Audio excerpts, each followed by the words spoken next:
Tom and his family, his wife Carol, and their 2 kids, Kyle and Penny, were on their way to their favorite restaurant, the Catfish Parlor.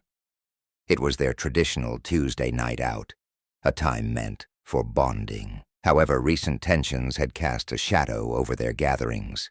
Tom, a self-proclaimed know-it-all, often overshadowed Kyle, who was equally bright, but felt increasingly ignored. Their disagreements had become frequent and heated.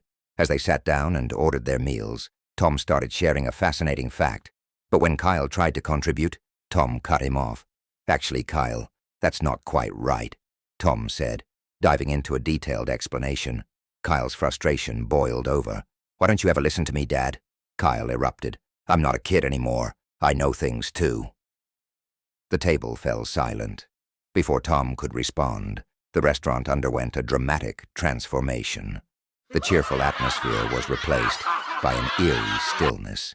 They were suddenly alone in the dimly lit room, which now had a sinister red glow. The familiar restaurant turned into a dilapidated game show set, with the walls seeming to close in. A booming, menacing voice echoed through the room. "Welcome, family. You've been chosen to answer crucial questions. Fail, and severe consequences await you or the outside world." Tom, ever skeptical, scoffed. "This is absurd." He tried to leave, but the floor shifted beneath him. He found himself at the entrance of a twisting, dark maze. The walls were high, cold, and unforgiving, and the path ahead was obscured by shadow. It was a challenge unlike anything he'd ever faced. As Tom hesitated at the maze's entrance, Kyle, determined not to let his dad face it alone, darted forward. Carol reached out to stop him. "Kyle, wait. Don't go in there." But it was too late. Kyle had already crossed the threshold, and the maze entrance sealed shut behind him with a loud bang, leaving Carol and Penny outside, separated from Tom and Kyle. Inside the maze, the air was thick with tension. Tom and Kyle were plunged into near darkness, with only a faint, eerie glow emanating from the walls. "Dad, what do we do?" Kyle's voice trembled as he tried to make sense of the disorienting environment. Tom took a deep breath, trying to remain calm. "We stick together, Kyle. We'll find our way out of this. But we need to stay focused."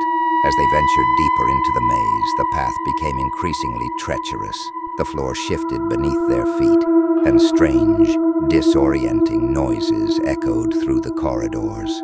Suddenly, without warning, a cloud of thick, blinding smoke engulfed them. Tom coughed and reached out for Kyle, but when the smoke cleared, Tom realized with horror that his vision was gone.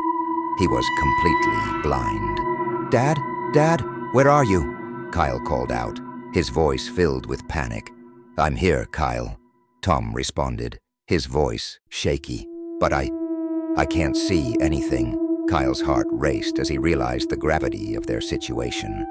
His dad, who had always been the one to guide him, now needed his help more than ever.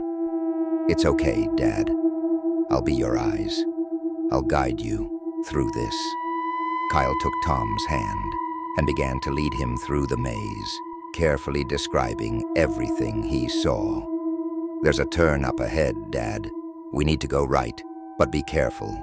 There's a trap on the left side." Tom's other senses heightened as he relied entirely on Kyle's instructions.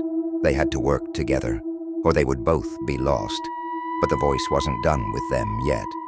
As they navigated the maze, it began to whisper into Tom's ear. "Kyle's wrong, Tom. The right path is to the left. He's just a kid. He'll lead you to your doom." Tom hesitated, feeling a wave of doubt. "Kyle, are you sure it's to the right?" he asked, uncertainty creeping into his voice. Kyle stopped and looked at his dad, sensing something was wrong. "Yes, Dad, I'm sure. Why?" The voice whispered again, more forcefully. "He doesn't know what he's doing, Tom. If you want to save yourself, you have to go left." Tom's heart pounded. The voice was so convincing, and in his disoriented state, it was hard to tell what was real. But then he remembered all the times he had dismissed Kyle. All the times he hadn't trusted him. No, he thought, not this time. I trust you, Kyle. Tom finally said, shaking off the voice's influence. Lead the way. Kyle nodded. They continued forward, turning right, as Kyle had directed. The path led them back to where Carol and Penny were waiting. Just as Tom and Kyle stepped closer, an invisible force suddenly pushed Carol and Penny forward. Welcome back, it hissed. Now it's your turn, ladies. Let's see how you handle the pressure.